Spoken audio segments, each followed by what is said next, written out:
Hello everyone, তোমরা সবাই কেমন আছো? নিশ্চয়ই ভালো আছো। সোনা মায়ের চ্যানেলে তোমাদের সবাইকে স্বাগতম। তো আজকে আমি আবার একটা নতুন ব্লগ নিয়ে চলে আসলাম। যদি তোমাদের ভালো লেগে থাকে তাহলে একটা লাইক, কমেন্ট ও সাবস্ক্রাইব করে দিও। আর সত্যি কথা বলছি, আজকে না আমার গলাটা একটু খারাপ, তাই তোমরা একটু মানিয়ে নিও। তো তোমাদের একটা কথা বলার আছে, তোমরা অনেকে দেখছি আমার ভিডিওটা দেখছো কিন্তু লাইক করছো না। প্লিজ তোমরা একটু লাইক করে দিও, কারণ আমার ভিডিওর তুলনায় কমেন্টের পরিমাণটা অনেকটা বেশি। তাই তোমাদের কাছে রিকোয়েস্ট যে তোমরা আমার ভিডিওতে একটু লাইক করে দিও। দেখো আমাদেরও ভালো লাগে একটু লাইক বাড়লে, এত কষ্ট করে ভিডিওটা করি তো তাই। প্লিজ তোমাদের কাছে বলছি যে তোমরা একটু লাইকটা করে দিও।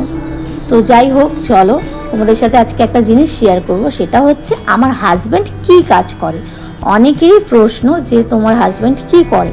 তো আমি অনেকজনকে বলেছি যে আমার হাজব্যান্ড হাই রেসের কাজ করে, কিন্তু অনেকজন হাই রেস মানে কি বোঝে না। সত্যি কথা, অনেকে বোঝে না। সেটা হচ্ছে আমিও বুঝতাম না আগে যে হাই রেস মানেটা কি, কিন্তু এখন বুঝি। তো চলো সেটাই তোমাদের সাথে শেয়ার করব। তো দেখো, আমি স্নান করে রেডি হয়ে চলে এসেছি। শাড়ি পরে আজকে পুজো দিতে যাব। আমাদের ঘরের সামনেই মন্দির। তো অনেক দিন আমাদের বাড়িতে না পুজো পড়েনি, কারণ আমার রিলেটিভ একজন মারা গিয়েছিলেন। তো ওনার জন্য 11 দিন মতো পুজো বন্ধ ছিল। তো এর জন্য আমি আজকে পুজোটা দিয়ে দেবো। তো যাই হোক, দেখো মন্দিরে আমি চলে এসেছি অলরেডি। তো পুজো দিতে আমি শুরু করে দিয়েছি। আর না, এখানে আসলে মনটা খুব শান্তি হয়ে যায়। কে জানি কেন, এটা সবারই হয় হয়তো। মন্দিরটা এমন একটা জায়গা, তোমার মনে যত কষ্ট থাকুক তাও দেখবে এখানে আসলে মনটা একদম শান্ত হয়ে যায়। শুধু মন্দির বলে নয় বন্ধুরা, চার্চে কেন, মসজিদে কেন, আমি সব জায়গায় যাই। বিশ্বাস করো, আমার খুব ভালো লাগে। ভগবান তো একজনই, তো আমি আলাদা আলাদা করে, হয়তো আমরা মানুষরা আলাদা আলাদা করে নিয়েছি, কিন্তু ঈশ্বর ভগবান একই। তাই যাই হোক, আমি অনেক বিশ্বাস করি আর সব ধর্মকেও আমি অনেক রেসপেক্ট করি, কারণ ওরাও আমাদের ধর্মকে অনেক ভালোবাসে। তাই আমাদেরও উচিত ওদের ধর্মকে ভালোবাসা। তো যাই হোক, পুজোটা কমপ্লিট হবে এবার। তো পুজো দিলে না আমার মনে খুব শান্তি হয়। আর বিশ্বাস করো, আমি কলকাতায় যখন থাকি আমি সব কিছু পালন করি। মুসলিমদের যে ঈদ হয়, ঈদেও আমার বন্ধুরা আছে, তো ওদের বাড়িতে যাই। আমি খুব বিশ্বাস করি। কে জানি কেন, আমি যখনই বিপদে পড়ি বা কিছু হয় আমার সাথে, আমি সবাইকে ডাকি, সবাই আমাকে সাহায্য করে। এই না যে আমাকে কেউ সাহায্য করে না, কারণ সবই তো একই, শুধু আমরাই যে যার মতো আলাদা করে নিয়েছি। তো যাই হোক, দেখো আমাদের কমপ্লিট হয়ে গেছে। আর আমি না পুজো দেওয়ার পরে কিছুক্ষণ মন্দিরে বসি, তারপরে বাড়িতে যাই। আমার মনের সব কষ্ট দুঃখ সব ভগবানকে বলি। তো আমার পুজোটাও এবার কমপ্লিট হয়ে গেছে। এবার আমি বাড়ি যাব। এবার তোমাদের সাথে শেয়ার করব আমার হাজব্যান্ড কি কাজ করে। তো দেখো, আমার হাজব্যান্ড হচ্ছে এই কাজ করে, প্যান্ডেলের কাজ করে, ডেকোরেশনে। কেমন লাগছে অবশ্যই জানিও। আর এই ভিডিওটা কিন্তু বেশি দিনকার নয়। এই রিজেন্ট যে আমার হাজব্যান্ড বাইরে কাজে গেছিলো, ওই 8-9 দিনের আগেকার ভিডিও। তো যাই হোক, আমার হাজব্যান্ড এই কাজই করে।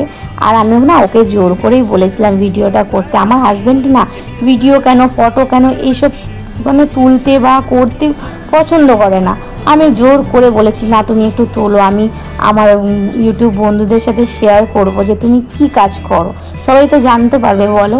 তো দেখতেই পেলে আমার হাজব্যান্ড ছিল, এটা আমি ওর মুখটা ঢেকে দিয়েছি। ও পছন্দ করে না এসব ভিডিওর মধ্যে আসতে। ও আমাকে বলে তুমি করছো করো, কিন্তু আমি তো সামনে আসবো না। ও খুব লজ্জা পায় ভিডিও করতে গেলে। তো যাই হোক, এই কাজই করে আমার হাজব্যান্ড, তোমরা নিশ্চয়ই বুঝতেই পেরেছো।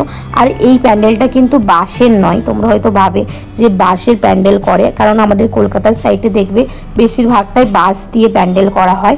এখানে কিন্তু বাঁশ দিয়ে প্যান্ডেল করা হয় না। এখানে সব কিছুই রডের, রড মোটা মোটা যে রডগুলো হয় সেই রডের।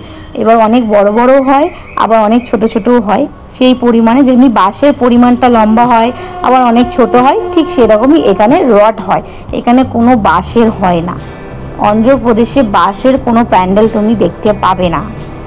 বুঝতে পেরেছো তোমরা সবাই? আর এই যে ডেকোরেশনটা দেখছো সামনের দিকে, এটা কেমন হয়েছে অবশ্যই জানিও। দেখো, জুম করে বলেছিলাম কিন্তু ঠিক মতো করতে পারেনি।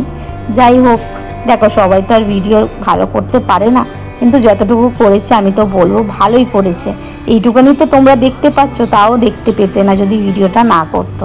তো দেখো তোমাদের বলেছিলাম না রডের প্যান্ডেল হয়, তো দেখো এরকমভাবে প্রথমে আগে টেক্সচারটা করে, তারপরে ওপরে কাপড় লাগানো হয়, প্লাস্টিক দেওয়া হয়, মানে ওয়াটারপ্রুফ করা হয়। তো দেখো এই ফটোগুলো তোমাদের সাথে শেয়ার করলাম, কেমন হয়েছে অবশ্যই জানিও। হ্যাঁ, কোনো কাজই ছোট নয়, আমার হাজব্যান্ড আমাকে অনেক ভালো লেগেছে। তো যাই হোক, ভিডিওটা আজকের মতো এখানেই শেষ করলাম। সবাই ভালো থাকবেন, সুস্থ থাকবেন, টাটা।